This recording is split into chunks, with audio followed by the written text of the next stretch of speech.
This week in post, I cropped the heck out of a photo to address a weak composition.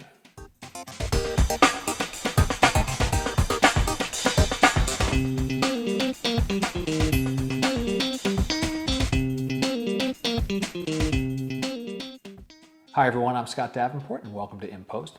If this is the first time you're tuning in, well thanks, first off. And to give you some background, what I do here is walk through some of the post-processing choices I made for a particular photo. And it's usually a photo that I've shared some behind-the-scenes footage from the actual shoot on a corresponding in the field video. So, to get maximum enjoyment out of these, take a look at in the field, you'll see the behind the scenes of the shoot, and then come back here, I'll be waiting for you, and you can see the processing of one of the photos from that shoot. Now, before we dive in today, I want to get your questions. I've been sending in questions and it has been great because it makes me think about my photography, and it helps me and helps the show more than you can imagine.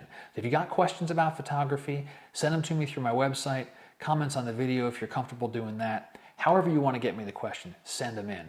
I'll get you an answer, and if it's something I think will be very beneficial to a whole bunch of us, I'll share it in one of the Q&A episodes as well. So this week, we are looking at one of the photos I took at the Torre del Oro in Seville, Spain.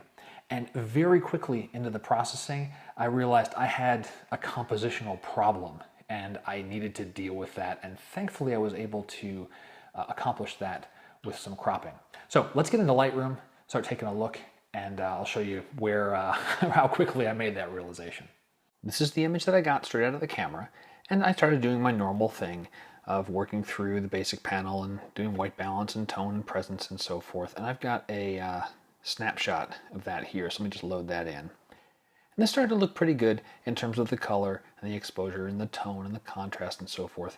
But this whole area over here is just effectively a mess. There's just nothing going on here. It would have been a much different story if I had someone with a bicycle riding through or some type of activity going on here. This is cool, this is strong. Obviously the tower's there, but this is just getting lost. So it's all right, forget it. This is not working. And that's when I turned to a crop. So added a crop and went square and just cropped it off like that. And this is now a much stronger image. Still needs some work, still needs some stylization, but compared to what we had here versus with the crop, this is just much better. It's much stronger. And I went with a full-on square crop, so just a 1-to-1 ratio in the crop tool there, and tighten it up a little bit on the bottom there, as you can see. So with this, I'm going to bring this into Perfect Effects and do some stylization. So in Effects, I added a bunch of different filters. Started with Dynamic Contrast, Natural Preset, no other changes. That just added a little extra crispness to the tower in the foreground. Next is a black and white filter. Now I have a separate video on this technique, but adding a black and white filter, let me turn that on. There we go. And changing the blending mode to luminosity can add an interesting color pop to the image and just some extra crispness. And so take a look at another video I have in the YouTube stream here about using black and white to make your colors pop. And it was a little bit too harsh overall, so I backed off the strength of that particular effect here with the opacity slider. Next, an adjustment brush. And what did I do with adjustment brush? I'll turn that on, and you'll see here the little reds and so forth in this shrub show up more. I'll turn that off and on again. And that was just to give a little more dimension to the shot. I mentioned before I'd cropped it, the entire right side of the image just was getting lost. There was nothing going on there. I still felt like the shrub, without a little bit of a lightning effect, was lacking something. It just wasn't good. So you can see the mask here, very subtle.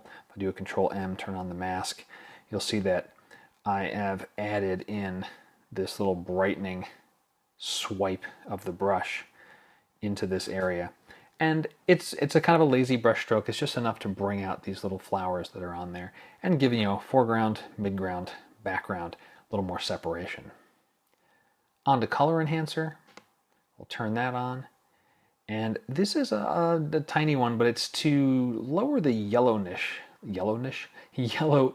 cast to the tower here. The artificial lighting was quite yellow, and so I'm lowering the saturation there just to rein that in a tiny bit. I also let the preset keep the auto setting on, for it was adjusting a color cast that it was detecting. I can't say I noticed any major change there, but that's fine. I'll leave it there, as chances are my eyes are not what they used to be, and so I have trouble sometimes seeing those subtle differences that the tools find on their own. Tone enhancer, let's get to that one. And what we have here, turn that on, is just a little more detail and clarity. So the detail and clarity sliders are popped up, and I'm only applying that to, well, actually removing it from the sky. So you can see there's a mask here, Control M again, and just taking it away from the sky. Oh, and the shrubs as well. So really the concrete, stone and concrete, giving that a little more crispness and detail, and then finishing it off with the vignette. Got a bunch of different videos on vignettes. I have one specifically about how I approach vignettes. It's on my On1 Learning Center. Half the tutorial videos I have show you the way that I approach the vignetting in the in On1 Effects. So that's it. So here is before, and here's after. So the tip of the week is a crop can sometimes strengthen a poor composition.